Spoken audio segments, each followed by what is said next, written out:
The Legend of Jigong, Chapter 109. We start in a local restaurant, just a tavern. Huh. It is a lively, completely normal day. Our two heroes, Lei Ming and Chen Liang, are just sitting at a table. And we should establish these guys are seasoned martial artists. Oh yeah, they are veterans of the Jianghu, right? Yeah. The martial underworld, the rivers and lakes of wandering warriors. They have seen literally everything. Right. They aren't easily intimidated. Not at all. So they're just having a drink, casually asking the waiter about the local landscape, just making small talk. And the waiter mentions a figure known as the Third Master. Just casually drops the name. Yeah. And then suddenly, a servant walks in. He's got his hat tilted to the side, a cloak draped over his shoulders, and he just announces to the room, the Third Master will be here shortly. And the vibe just instantly shifts. Instantly. The atmosphere goes from 0 to absolute panic in a millisecond. And, the waiter's reaction is really the crucial detail here. He doesn't just, rush to wipe down a premium table or run to the back to fetch the good wine. Right. He becomes this immediate, desperate agent of crowd control. He actively forces every single person in that restaurant to change their physical posture. He literally runs over to Lei Ming and Chen Liang and says, all patrons, stand up. The Third Master is here. Yeah. And, it reminded me of those cinematic mob scenes, like when the local Don walks into the neighborhood diner. The forks freeze halfway to people's mouths, the jukebox gets unplugged, and the whole room just holds its breath. Yes, that exact tension. But this text pushes it a step further, I think. Because the patrons aren't just going quiet, they are being explicitly ordered into physical submission. They have to stand in deference before the man even crosses the threshold of the door. Right. And consider the sociology of that moment. The waiter represents the common citizen here. He holds no malice toward our heroes. He isn't on the Third Master's payroll, well, at least not willingly. He's just trying to survive. Exactly. He is operating purely in survival mode. When he orders the heroes to their feet, he explicitly warns them that failing to comply will bring absolute disaster upon everyone. He is enforcing the tyrant's rule, basically to prevent his own establishment from becoming a slaughterhouse. Which creates such a twisted reality, because the enforcer of the tyrant's dominance in this dining room isn't some heavily armed thug kicking the door in. No. It's a terrified working-class civilian who is desperately trying to manage the threat level. And that is the textbook definition of soft power metastasizing into systemic fear. Think about it. The Third Master, a guy named Yang King, hasn't even entered the building yet. He's not even in the room. Right. He hasn't raised his voice. He hasn't drawn a weapon. His physical presence is 0, yet his reputation alone dictates the entire geometry of the room. Wow. The fear he commands is an environmental hazard. It permeates the air like a gas leak.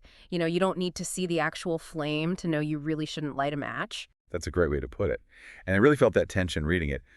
But I have to say, this is also where I found myself getting genuinely frustrated with our heroes. Oh, I know where you're going with this. I mean, Lei Ming and Chen Liang are not helpless peasants. They are masters of combat. When the waiter tells them to stand, Chen Liang gets deeply annoyed, as he should be. He points out the absurdity of it, asking, is the Third Master paying for my meal? No. Then I'm not standing. Exactly. And Lei Ming backs him up, essentially saying he's never met a disaster he couldn't handle, so let's see what this guy is actually made of. Mm-hmm. And when I read that, my modern sensibilities kicked in hard. I thought, yes, flip the table. Just brawl right there in the tavern. Yeah, show this local bully what a real warrior looks like. But they don't do it. No, they don't. They suppress that instinct entirely. The waiter begs them. He even asks the other terrified patrons to, form a human shield to hide our heroes from view. And ultimately, just wanting to see what this tyrant actually looks like, Lei Ming and Chen Liang stand up and blend in with the frightened crowd. And I really struggled with that. Why do they yield? Why not just dismantle the threat the moment it presents itself? Well, if we look at this through the lens of strategic intelligence, punching the bully in the tavern is a catastrophic failure. How so? Because these heroes are not hot-headed vigilantes operating on fragile egos. They are investigators on a mission. If Lei Ming flips that table and shatters the Third Master's jaw, sure, he wins a brief, very satisfying brawl. He protects his pride. It would feel great in the moment. It would. But the fallout would be immense. You mean the retaliation? Exactly. The fallout would be a massacre. He would trigger an immediate gang war in an enclosed space filled with innocent civilians. The waiter, the patrons, those people who literally formed a shield to hide them, they all become collateral damage. Oh, man. Yeah. That's true. Furthermore, he hasn't solved the actual problem. Beating up one tyrant in a tavern doesn't dismantle the machine that put the tyrant in power to begin with. Right. So by suppressing their egos, by standing up and just hiding in plain sight, they gain something far more valuable than a bruised set of knuckles. They gain data. They get to observe the raw reality of this town's power dynamic up close. So it is a strategic retreat of the ego. They realize the real fight isn't about pride at all. It's about architecture. And the data they gather just by looking around is chilling because, as you pointed out, the local law enforcement is entirely absent from this scene. Nowhere to be seen. A gangster is commanding unquestioning physical submission from citizens in broad daylight, and the police are just nowhere. The social contract has totally evaporated. And when you study modern accounts of life in territories controlled by massive cartels or, deeply entrenched syndicates, the common denominator is always the establishment of a parallel law. The unspoken rules. Precisely. The unspoken rules become the actual laws of the land. You avert your eyes, you surrender your property, you absolutely do not ask questions. The official police force becomes a phantom, while the man who can make you disappear becomes the living, breathing constitution of that neighborhood. Right, because the text mentions that this third master, Yang King, controls 180 thugs, the private localized army. That is a massive force. For a small county jurisdiction, that is an overwhelming concentration of violence. So the people in that restaurant aren't just standing up for Yang King the man. They are standing up for the 180 degrees of leverage he holds over their lives. Exactly. And with that atmosphere established, silence, the bowed heads, the sheer weight of the anticipation, the author finally brings the monster into the room. And the visual design of this character, it completely subverts what we might expect from a brute commanding a private army. The character design is fascinating. Yang King crosses the threshold, and he is not surrounded by those 180 thugs. He is flanked by two specific men, and the text explicitly identifies them. They are Cao and Lu, and they are law clerks from the local county office. This detail is wild. It really is. They are wearing their official blue silk caps and scholar robes, but they are following him with hunched shoulders and curved backs, acting like total sycophants. That detail is a brilliant indictment of a local government. I mean, he is using the state apparatus as his personal entourage. The men whose literal job is to record the law and process justice are bowing and scraping behind the man terrorizing the town. Wow, yeah. It is a visual announcement that justice has been entirely inverted. It is so brazen. And then we get the physical description of Yang King himself. He is a commanding figure, right? He's standing 7 feet tall. He is dressed impeccably. He's wearing this sapphire blue scholar's robe, heavily embroidered with floral medallions. Very expensive stuff. Right. And on his head, he wears a quote-unquote carefree scholar's hat, but his face betrays the expensive silk. He has this sallow, yellow, pointed face, thin eyebrows, and the author really zeroes in on his triangular eyes. The text explicitly notes that his overall presentation makes him look neither fully scholar nor fully warrior. That phrase, neither fully scholar nor fully warrior, is just a devastating psychological profile compressed into a few words. Let's break that down. Let's unpack the physiognomy first, because classical Chinese literature relies heavily on physical traits to broadcast a character's internal morality. The triangular eyes, or sanjiaoyan, are not just a geometric description. Okay, what do they mean? In traditional physiognomy, triangular eyes are the definitive marker of a person who is inherently deceitful, cunning, and viciously ruthless. It is a face that biologically cannot be trusted. The text tells us these eyes project shrewdness, but they darkly obscure a treacherous nature. So his face is literally broadcasting malice, but he's wrapped himself in the uniform of a philosopher. I mean, that carefree scholar's hat sounds like something a poet would wear while drinking tea by a lotus pond. Exactly. It sounds like a costume. Like he is trying entirely too hard to look like a legitimate aristocrat. Well, the costume is the manifestation of his deepest insecurity. Think about it.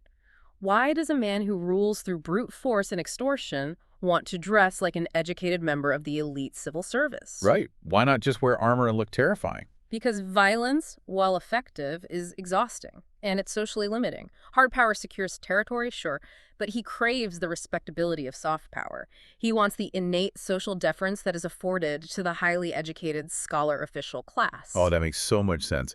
It really reminds me of those modern cartel bosses who violently seize control of a region, but then they insist on wearing bespoke European suits, riding purebred horses, and donating massive sums to the local cathedral. They want the public to fear their capacity for murder, but they demand to be treated with the quiet reverence reserved for high society.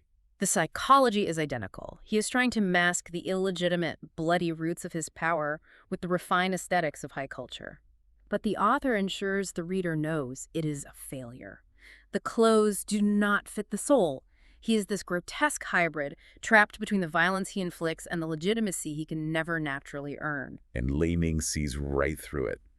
Our hero spots him from across the crowded tavern, studies that yellow face and those triangular eyes, and secretly recognizes him. He knows exactly who this is. Lei Ming realizes, I know this guy. This is Yang King. He used to be a common low-level bandit robbing people on the Sichuan roads. Just a street thug, basically. Exactly. And when I read that, it sparked a massive question for me. If this guy was just a common highwayman, a road bandit from Sichuan, how did he evolve into an untouchable local god? Like, how does a guy who used to steal saddlebags suddenly have county law clerks carrying his coat? Well, the leap from highwayman to untouchable tyrant is really the core mystery of this chapter. His invincibility doesn't come from his martial arts. Li Ming could likely defeat him in a fair fight in 2 seconds. Easily. And it certainly doesn't come from his poetic fashion choices. His armor is forged from something much stronger than steel. It is forged from high-level political connections. So we have to get into the architecture of this corruption. Yeah. Because this is where the story expands from a local mobster tale into a massive, systemic political conspiracy. This is where it gets really dark. Yeah. Because once Yan King goes upstairs to his private dining room, Chen Liang pulls that terrified waiter aside and asks the million-dollar question. Why is everyone in this town so afraid of this one guy? And the waiter delivers a piece of intelligence that recontextualizes the entire narrative. Yeah. He explains that Yang King's power does not originate in the town. Right. It originates in the capital, Lenny. The waiter reveals that this former street bandit is connected to Prime Minister Qin. The waiter literally says, never mind the common people. Even the local prefect doesn't dare offend him. If the local officials do something he slightly dislikes, he just sends one letter to Prime Minister Qin, and that official is removed. To really grasp the paralyzing terror of that statement, we need to look at how the Song Dynasty bureaucracy, which is the setting for this tale, actually functioned. Okay, give us a breakdown. So the local prefect was the absolute authority in a given region. He was a highly educated scholar official who passed rigorous imperial exams. He represented the emperor's law, the military, and the judiciary all in one. He was the top guy in town. The top guy locally, yes. But the prefect was just a node in a centralized system. The central government in the capital, specifically the prime minister, controlled the flow of funds, military support, and most importantly, career advancement. So by allying with the prime minister, this bandit hasn't just bribed the local police force, he has rendered the local police force structurally obsolete. He's bypassed the local node and plugged directly into the mainframe. He has weaponized the central government against its own local branches. If the prefect tries to arrest Yang King for extortion, Yang King does not fight the prefect's guards. He bypasses the physical confrontation entirely. He just writes a letter. He writes a letter to the capital. The prime minister then uses the weight of the imperial state to crush the prefect, stripping him of his rank, his career, and likely his life. It is the equivalent of a corrupt small-town mayor operating with complete impunity, completely ignoring the local police chief because the mayor goes golfing with the president of the country. Exactly. The local cops are paralyzed. If a patrolman pulls the mayor over for a DUI, the entire police department loses its federal funding the next morning, and the chief is audited and fired. The asymmetry of the power dynamic is just staggering. The town is held in a state of permanent administrative hostage-taking. The law cannot function because the mechanism of the law has been captured by the criminal. And, the text provides a brilliant visual metaphor for this capture through urban architecture. Yes, the compound. Right. When Chen Liang asks the waiter where this tyrant lives, the waiter gives directions to a massive compound. And he emphasizes that the entrance to this estate features a massive 8-character screen wall. So I had to look up what an 8-character screen wall actually was because I couldn't picture it. The Chinese character for the number 8 looks like an inverted V.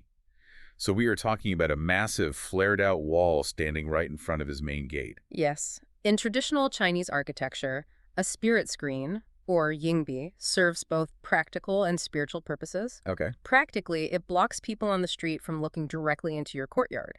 Spiritually, it is believed to block negative energy or evil spirits which travel in straight lines from entering the home. Interesting. But scaling it up to a massive, flared, inverted V wall is a very specific, aggressive architectural flex. Historically, walls of that grandeur and scale were heavily regulated.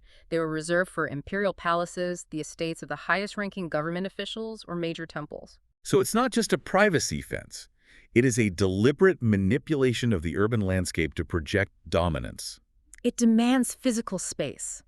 A flared wall jutting out into the street forces the public, the commoners, the merchants, even the local patrols, to physically alter their path. They have to take a wider berth around his property. Wow. For a former highway bandit to construct a wall traditionally reserved for imperial nobility is an act of wild, almost treasonous presumption. It is a physical manifestation of his untouchable status. He is loudly broadcasting to the entire city and specifically to the local prefect, I have the wealth and the political backing to carve out my own kingdom right in the middle of your jurisdiction, and none of you can do a single thing about it. Imagine the psychological weight that structure places on the neighborhood. Every single time a citizen walks down that street and has to veer around that massive stone V, they are reminded of who truly holds the power. Constant reminder. The law doesn't live in the government magistrate's office. The law lives behind that screen wall. And that realization is the catalyst for our hero's next move. They understand that you cannot dismantle a network this deeply entrenched by listening to gossip in a tavern. To truly map the anatomy of this beast, they have to breach the perimeter. They have to see the corruption at its source. Right, so they decide to go on a midnight reconnaissance mission. Lei Ming and Chen Liang head back to their room at the Yikui Old Inn.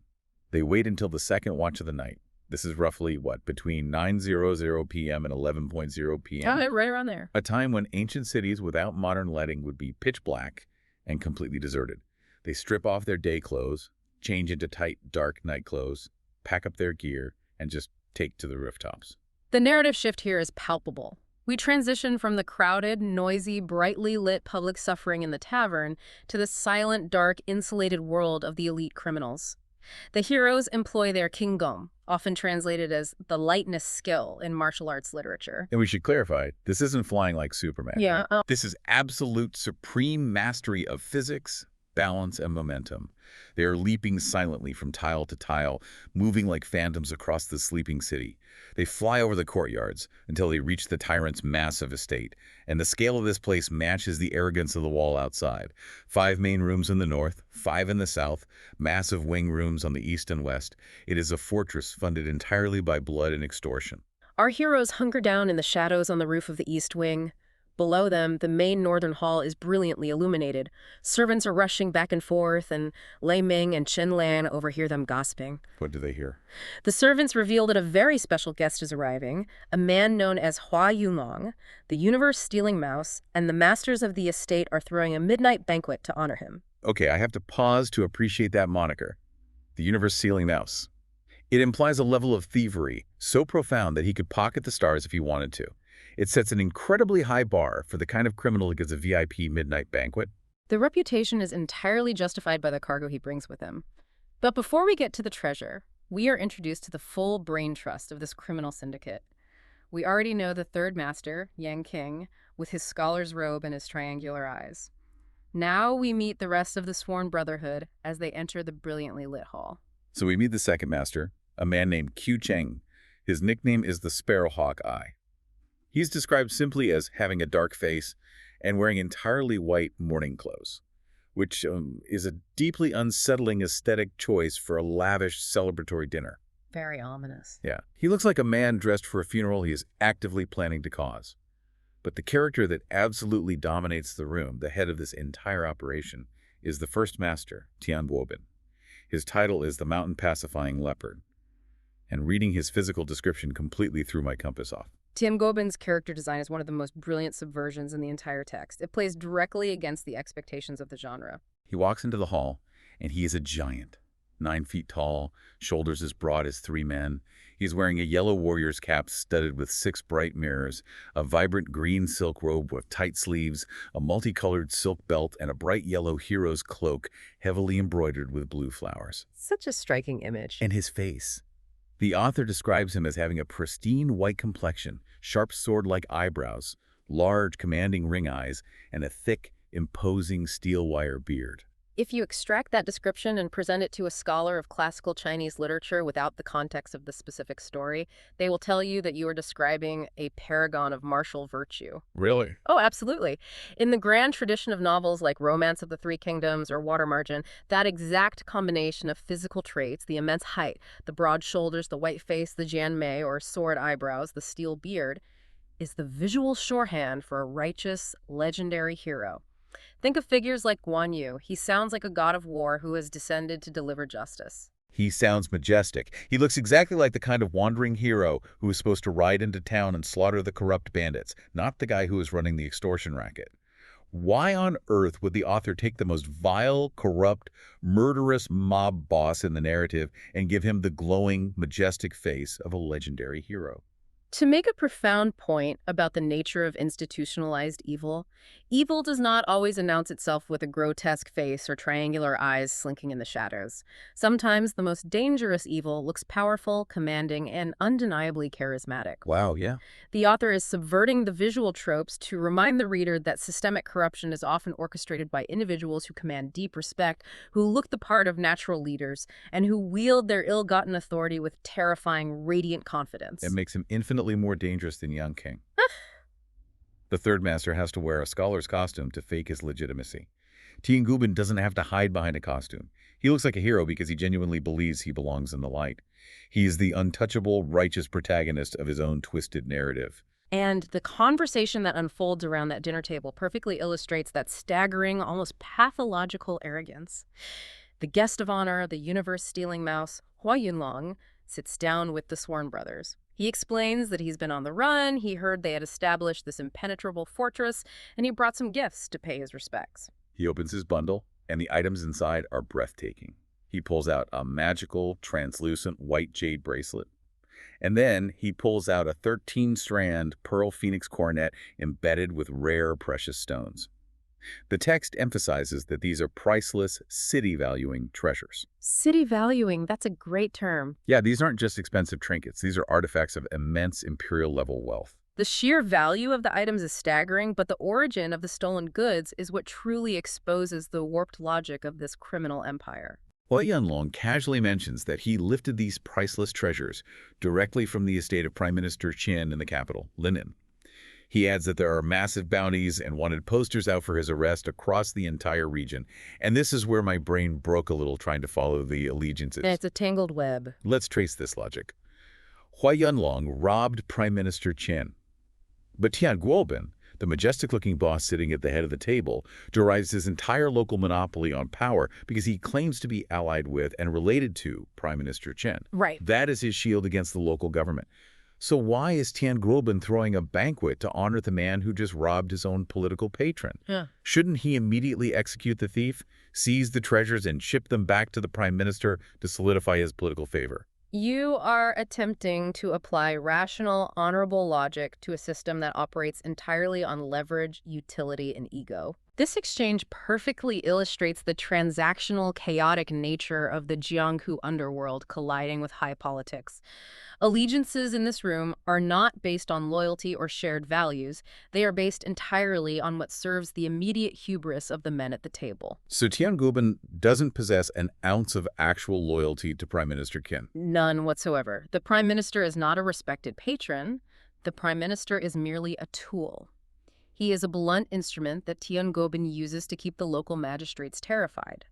But look closely at how Tian Guobin reacts to the stolen treasures. Hua Yunlong offers to hand them over immediately as a tribute. But Tiangobin refuses to take them in private. Why? He says, no, you hold on to them for now. Wait until my birthday.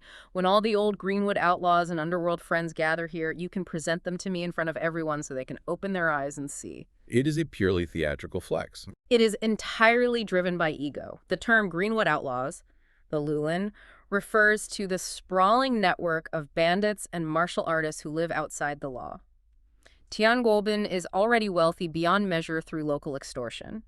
He doesn't need the monetary value of a jade bracelet. No. He wants the artifacts for the unparalleled ego trip of displaying them at a massive party, proving to every criminal in the region that he, the mountain-pacifying leopard, is so powerful that he can openly harbor the man who successfully robbed the highest official in the land. The arrogance is just off the charts. He tells the thief, don't even worry about the wanted posters.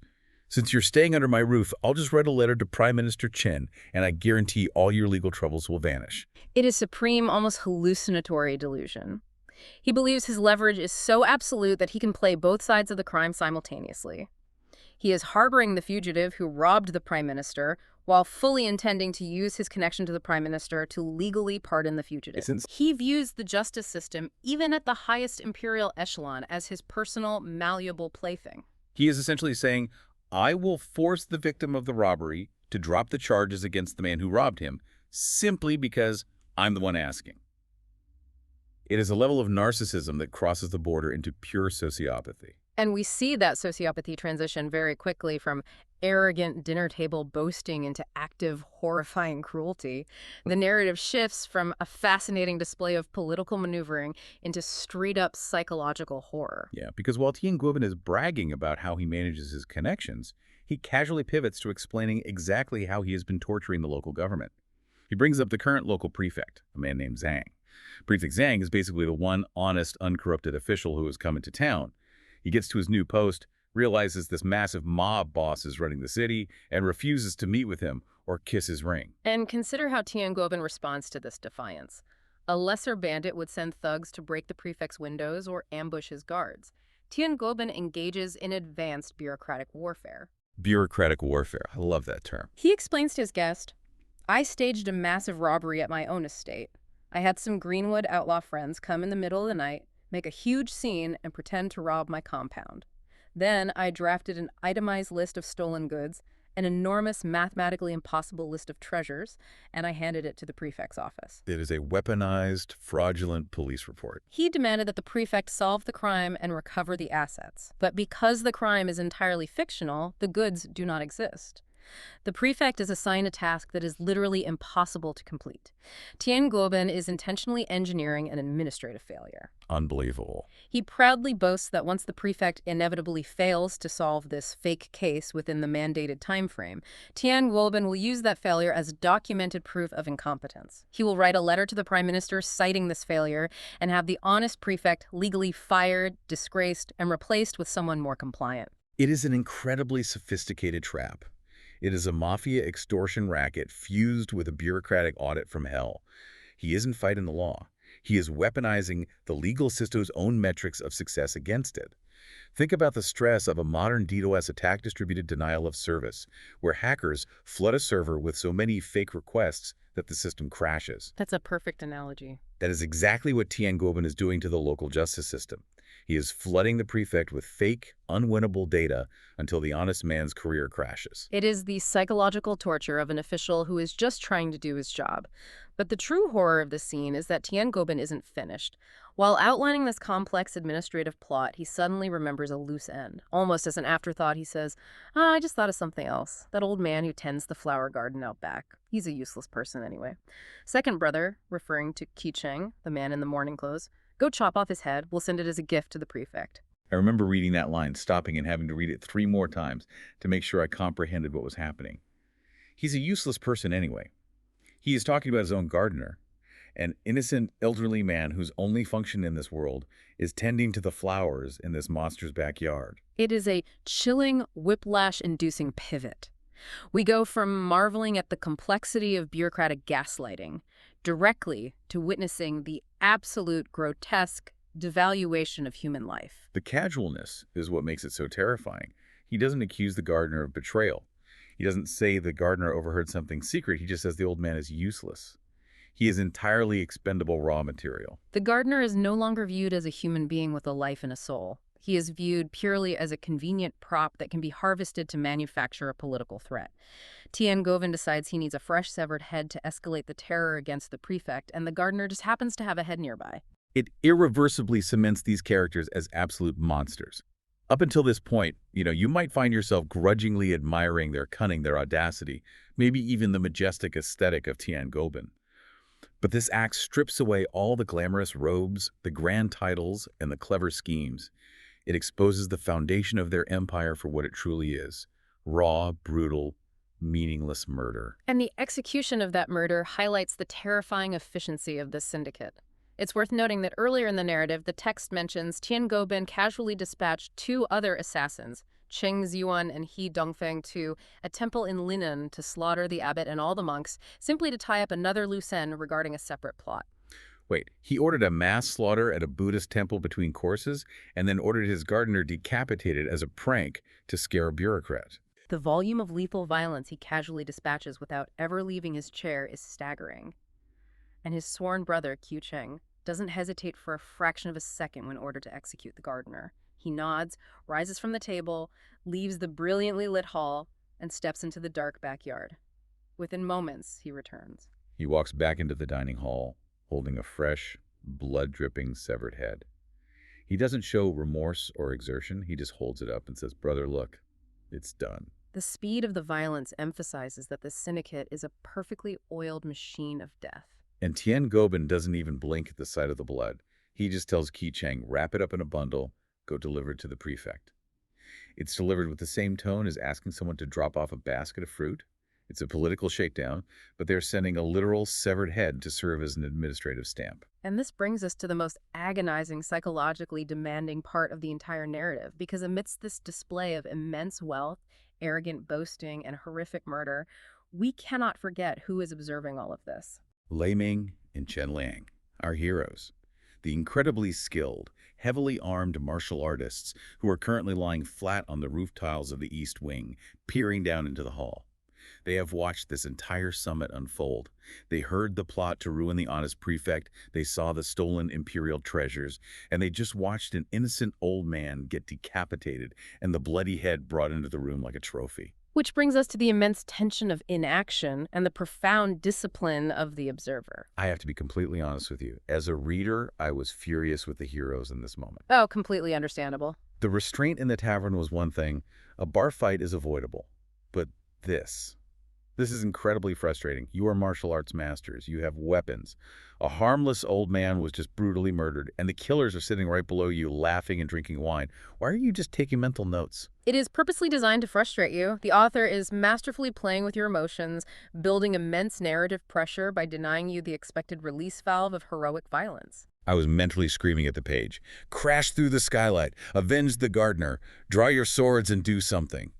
Let's analyze exactly what happens and why they don't crash through the skylight. Qi Cheng takes the bundle containing the bloody head, leaps out into the night, and employs his Qinggong to start sprinting across the city rooftops toward the prefect's compound.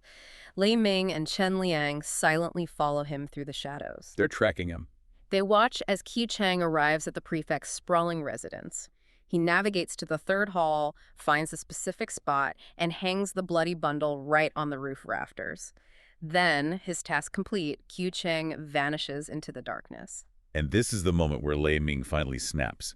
He turns to Chen Liang on the dark roof and says, "Let's grab the head right now, run all the way back to the estate, and hang it on Tian Goban's own roof." He wants to intercept the message. He wants to take their sick terror tactic and throw it right back in their faces. It is the natural, visceral, heroic instinct. It is exactly what the audience is begging him to do. But Chen Liang stops him. He physically restrains his partner and cites their master's strict, overriding orders for this mission. He says, "No." The master said, "Keep it in your heart, look with your eyes, do not meddle in idle affairs. We have to go back." Keep it in your heart. Look with your eyes, do not meddle. We must explore the deep philosophy of restraint embedded in those instructions because it completely subverts the typical act first, ask questions later action hero trope we are so accustomed to consuming in modern media. It feels cold. It feels like they are abandoning their duty to justice. It feels cold because true strategic discipline is cold. It requires freezing your immediate emotional responses. Let's play out Lei Ming's scenario. Let's say they intervene, they take the head, they run back, they hang it on Tiangubin's house. Maybe they even jump down into the courtyard and engage Tiangubin in combat. They kill the bad guy. They avenge the gardener. Do they? Let's look at the math. Tiangobin has 180 armed thugs on the premises. He has heavily armed, highly skilled sworn brothers in the room with him. And even if, by some miracle of martial arts prowess, Lei Ming and Chen Liang managed to assassinate Tiangobin in the dark, what have they actually accomplished? Wow. They haven't destroyed the network. They haven't exposed the prime minister's corruption. They haven't cleared the name of the slaughtered monks in linen.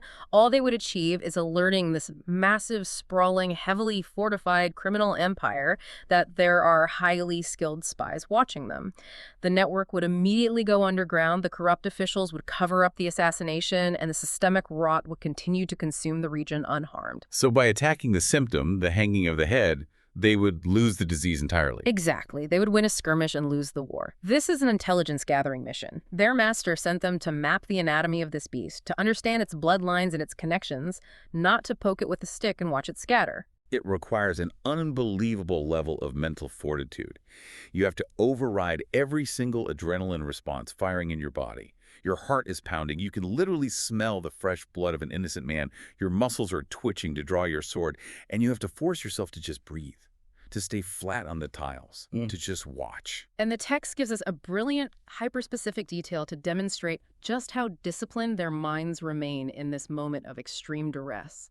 As they watch Qiu Cheng hang the bloody bundle, they don't just passively note that he left it on the roof. The text specifically states that they watched carefully in the dark, and they counted. They counted the rafters from west to east. Yes. They note it was hung on the 17th rafter from the west. The 17th rafter. Think about the psychological presence of mind required to do that.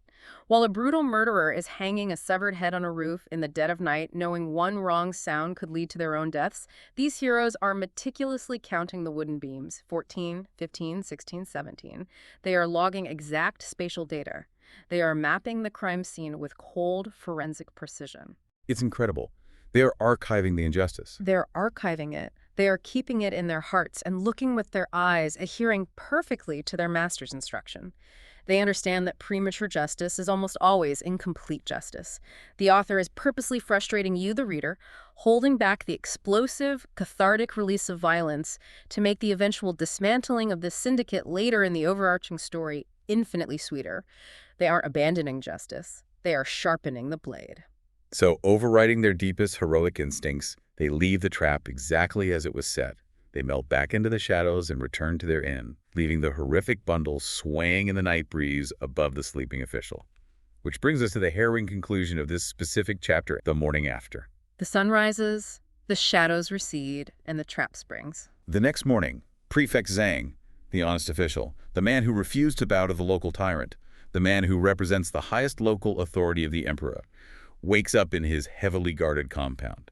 He walks out into his courtyard, and someone spots a strange, dark bundle hanging from the eaves of his own residence. Suspended from the exact 17th rafter. The guards bring it down, they untie the cloth, and there, staring up at the highest legal authority in the region, is the bloody, severed head of a man. The text ends with this final chilling image. The prefect is left terrified and pale, his face completely drained of all color. And that is where the excerpt drops the curtain, an agonizing cliffhanger.